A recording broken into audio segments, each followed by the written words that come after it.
You know the feeling. You are sitting in a pew or on a yoga mat or staring at a sunset, and you are trying, really trying, to feel something. You want that connection, that electric hum of the divine that everyone talks about.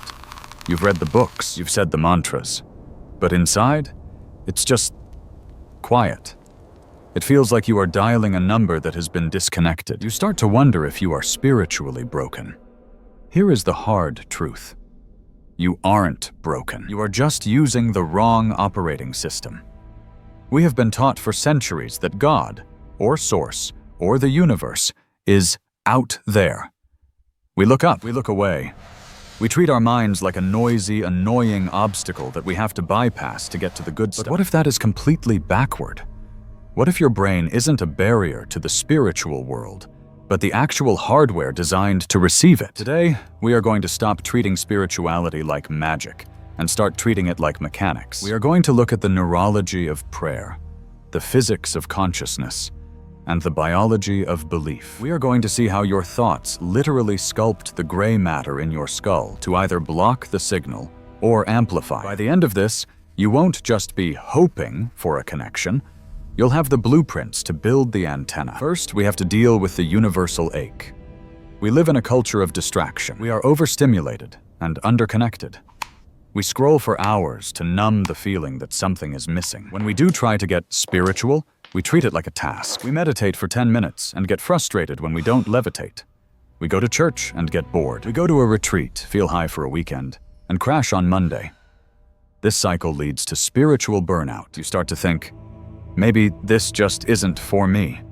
But the problem isn't you. The problem is that you are trying to access a 5G network with a dial-up modem. Your brain is wired for survival, for scanning for threats, for social hierarchy, for efficiency. It is not naturally wired for transcendence. You have to hack it. This brings us to the paradigm shift, the receiver theory. For a long time, science said the brain creates consciousness, but a growing number of neuroscientists and philosophers are exploring a different model. The brain receives consciousness. Imagine your brain is a television set. If you smash the TV, the signal doesn't die. The picture just goes away. This aligns with what mystics have said for thousands of years. But here is where it gets exciting. Neuroplasticity. This is the scientific fact that your brain is soft. It is moldable. Every time you think a thought, you are physically carving a groove in your neural tissue. If you spend 10 years worrying, you have built a 6-lane superhighway in your brain dedicated to anxiety. Neural signals will flow down that path automatically because it is the path of least resistance. That is why peace feels so hard. You are trying to hack a path through a dense jungle with a machete, while your anxiety is cruising down the interstate. But you can rebuild the roads. This is what the Bible means by renewing your mind. It's not a metaphor, it's neurology. When you practice gratitude, or prayer, or mindfulness, you are literally recruiting neurons to fire in a new pattern. Do it once, nothing happens. Do it every day for 6 weeks, you have physically altered the structure of your brain. You have upgraded your antenna. So, how do we actually do this? How do we turn the mind from a block into a bridge? We need a protocol. Step 1 is the spiritual growth mindset. You have to stop seeing your thoughts as truth and start seeing them as data. Most of us are completely identified with our mental noise. A sad thought comes, and we say, I am sad. No. A sad thought passed through the receiver. You are the observer of the sadness, not the sadness itself. This is the observer effect applied to psychology. By watching your thoughts without judging them, you create a gap. That gap is the gateway. That tiny sliver of silence is where God lives. Step 2 is the physiology of prayer. We need to talk about the pineal gland. Often called the third eye, this tiny gland in the center of your brain produces melatonin, and some theories suggest trace amounts of DMT, the spirit molecule.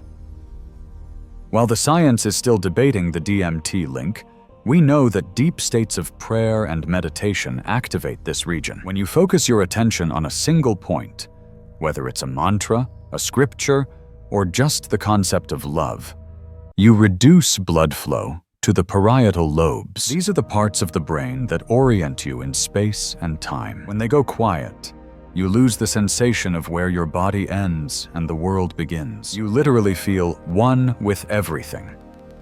This isn't a hallucination.